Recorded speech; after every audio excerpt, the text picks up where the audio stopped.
So mindfulness helps expand that space between stimulus and response. Mm. It's almost like you're saying too, though, that mindfulness allows you to see life or reality or whatever's in that moment for what it is. And you don't allow it to necessarily worry you. You assess it, see how you want to respond to it, right? And, and then you can use that as data for maybe something for the future. But in that moment, it's raining on you. And you just have to accept it. If you don't have an umbrella, until you get to whatever that shelter is, you're going to get wet and you're not going to stress out about it. Right. Right. Right. And then you can, when you get to shelter or the next day, whatever comes, and you can say, okay, you know what? I'm going to start keeping an umbrella if that's what you choose to do. Right. But Right. you have to assess the current situation for what it is. So mindfulness allows you not to fight your reality. And I think that that is so true because I think for me, at least in my experience, that's what mindfulness did. I didn't realize how much the folk woman. I didn't realize how much I was fighting, Mm. resisting my own reality. And when I stopped fighting, when I stopped resisting, and I was able to see the brown leaf flow down the river, the red leaf flow down the river, right? Right. But it also, I was able to see the green leaf flow down the Mm. river. You know what I'm saying? And it allowed me to pay attention to what was happening, Your but now awareness expanded. expand it. And then all of a sudden, I realized, wait a minute, there's a purple leaf. I never saw that before, right? So it it Mm. it, it not only made me more, it not only calmed me, it made me more aware. I was able to see things that I never saw before. And I'm like, how did I not see that? Wasn't it always there? Wasn't it always like that? But I became more aware. So it expands. So going through or participating or engaging in some form of a meditation practice actually expands you and strengthens you, right? Absolutely. Now, what is the difference? I grew up, I'm a Southern girl, right? You're a Southern girl too, right? I think your family's from Mississippi. Well, my parents were, yes, my parents are from Mississippi. I spent, but my mother spent summers up north, and I spent a lot of my formative years outside of DC, the Gotcha. suburbs of Virginia, or Well, I'm a suburbs of Southern DC. girl. I'm a Southern girl. I was raised as a Christian, and I was a huge, huge prayer warrior. I would call myself, right? But what I would like to know is what is the difference between prayer and what we call meditation, or what we call prayer and what we call meditation? What's the Mm, difference? Or is there a difference? that's a good question. Prayer is from a Christian standpoint, prayer is the conversation that one might have with the divine, with God. And prayer can look like talking, and prayer can look like lamenting, prayer can look like begging, but it essentially, yeah, and prayer can also look like a recitation of a prayer that is, for instance, the Lord's Prayer. It's in the Bible. And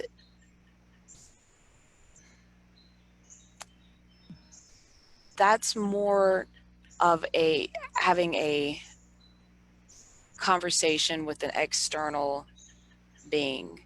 It is you're still in your thinking, in your processing mind. It's not in the it's not a internal conversation with yourself. It's not bringing awareness here. It's putting awareness and focus out externally. So meditation can look like the recitation of hymns or mantras. However, in that recitation of hymns and mantras in a meditative context, the focus is to bring awareness home. So it's two different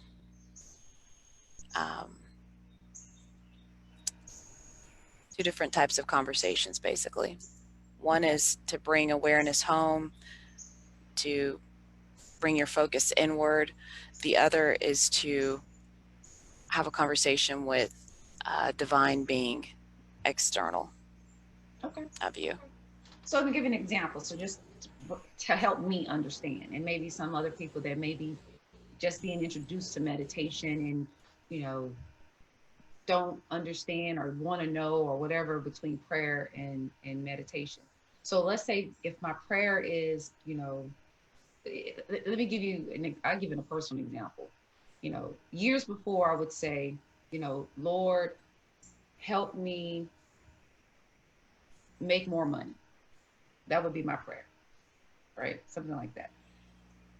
You know, oh, Lord, bring prosperity to me, or something, you know, just something, asking that outside source for something.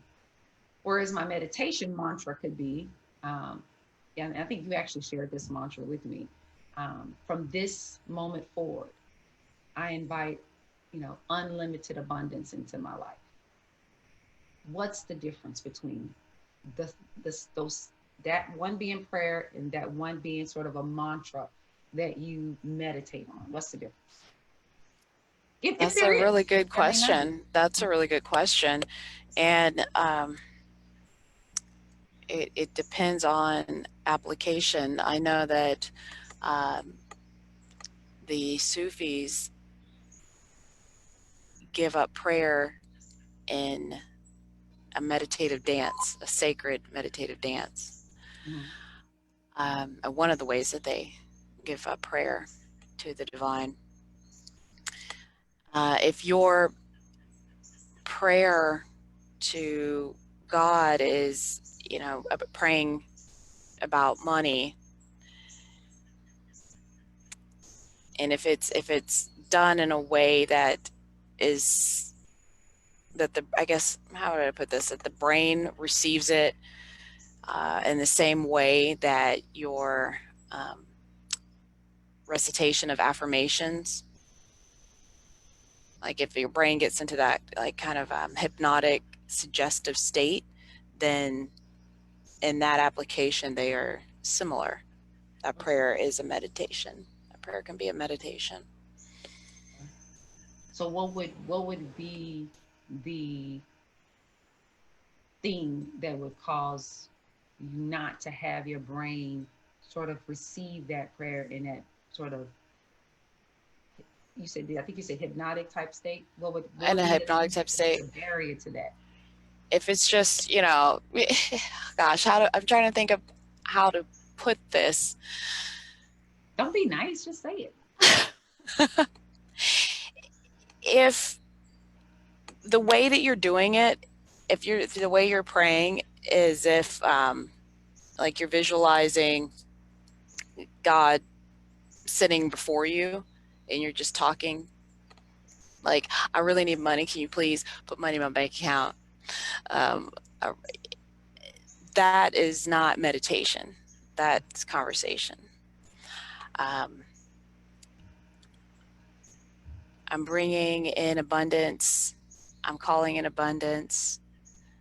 Divine being, God, I ask for your guidance in creating an abundant flow of money in my life.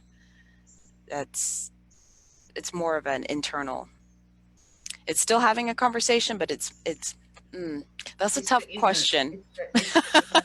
Well, no. I think that you're answering it, but it sounds like it goes back to that analogy that you gave with you knowing that you are planted and rooted, right? That you are a part of what it is, of what life is. You are life, right? And that those Absolutely. and that Interconnectedness. river and that those thoughts are things that pass by, right? They are a part of you, but they are not you, right? And so it's knowing that you're connected.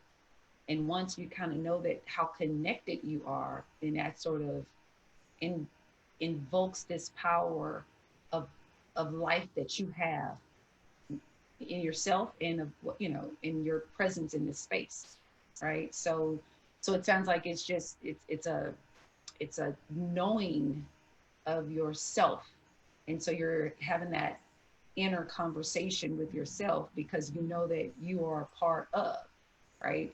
All right. You are rooted in, um, as opposed to that begging or that, I think you use the words, the talking or lamenting or the begging. It's not as if something outside is going to bring that answer in. It's you connecting to what is, and you becoming and knowing that you are a part of it all, right? Absolutely. It's that oneness. I think that's what you start to begin to really see that you are really connected to everything, right? Absolutely. And that's one of the benefits of meditation is when one operates from a place of centeredness in their being and their Mm-hmm. essence, then one's better able to self-care,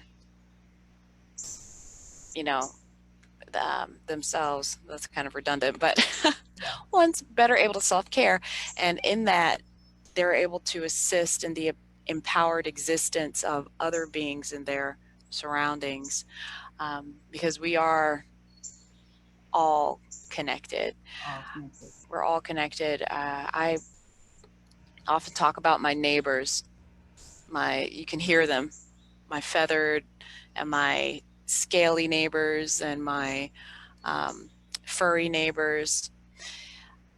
And I've taught my daughter this at a very early age, that we are all interconnected. What we do affects them, and what they do affects us. Um, and then you've got, your human neighbors. Bringing yourself to a state of constant centeredness means when you are driving out on the roads that you share with other humans, someone makes a mistake, they made a mistake, and you have a choice. Being in your centeredness, you have a choice to operate either from reaction or response. Mm. So being in centeredness, you have that space of time from the stimulus to how you respond. You know, this is a reaction, stimulus reaction. Something happened, I'm just going to flip someone the bird, yell, curse, freak out, road rage, right? Centeredness allows you to observe that happened. Is anyone in danger? Is anyone unsafe? Is anyone hurt right now? No. Okay. How do I want to respond? Mm. So the more centered you are, the more you, when life happens, you don't, you're not operating from a reactivity mode. You're operating from a response mode. And when you operate from a response mode, it is because you know that you're in control, you're rooted, you're planted, and you can properly choose how to respond to something. And I think for us, a lot of us, in anyway, we're very trained or conditioned to be very reactive. Mhm. And when you react, there's no control there. Whereas when Right. you respond, you're taking responsibility, right? And it's not that you're saying that somebody cutting you off is your fault. It's not your fault that they cut you off, but you've been cut off now.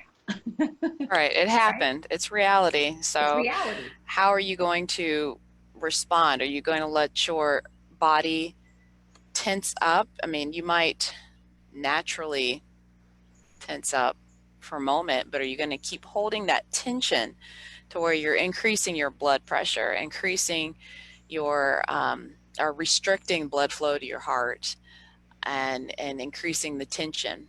Are you going to hold on to it, or are you going to respond and let go? And I truly believe mindfulness meditation is essential key to that. I will tell you. That is amazing. And that's the power of being centered within yourself and Mhm. knowing that that divine is within you, and connecting with that divine within you. And one Absolutely. of the best ways of connecting with that divine is to connect with the power that flows in and out, which is why connecting with the breath is so important, right? One of the things, and I know it's going to sound really crazy, and it's probably funny too, is that when I first started, meditating, especially once I got into sort of the breath meditating, right? Um, it was like, okay, breathe in and then breathe out, and I was like, wow, the the moment I breathe, in is the next moment I breathe out. It's a flow, and I connected life to a flow, but in a more aware way, right? It's like I Mm. became more aware of the flow of life, right? And when Because you life is in, flowing in me. Mhm. right, when you increase that awareness of the self, it increases your sense of sovereignty over Mhm. yourself. You increase your control of your thoughts, your words, your actions. Um, it is a, I truly believe mindfulness meditation is a not only a radical form of self care, but it is a form of decolonization. It is a revolutionary political act to get control of your mind, to be aware of yourself, your whole self. Because in that, you are no longer easily swayed by what you might see, a stimulus you might see on a screen from your phone or from your television screen or in front of your computer. Um, and you're not, if one is not easily controlled and easily swayed, one becomes their own sovereign being. And that can't be readily controlled or governed by a political body or Wow. political power. You just said a lot.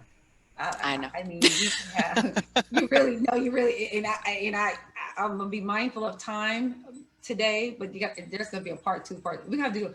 We actually really need to do a master class on what you just said, and offer it as a master class and go deeper there.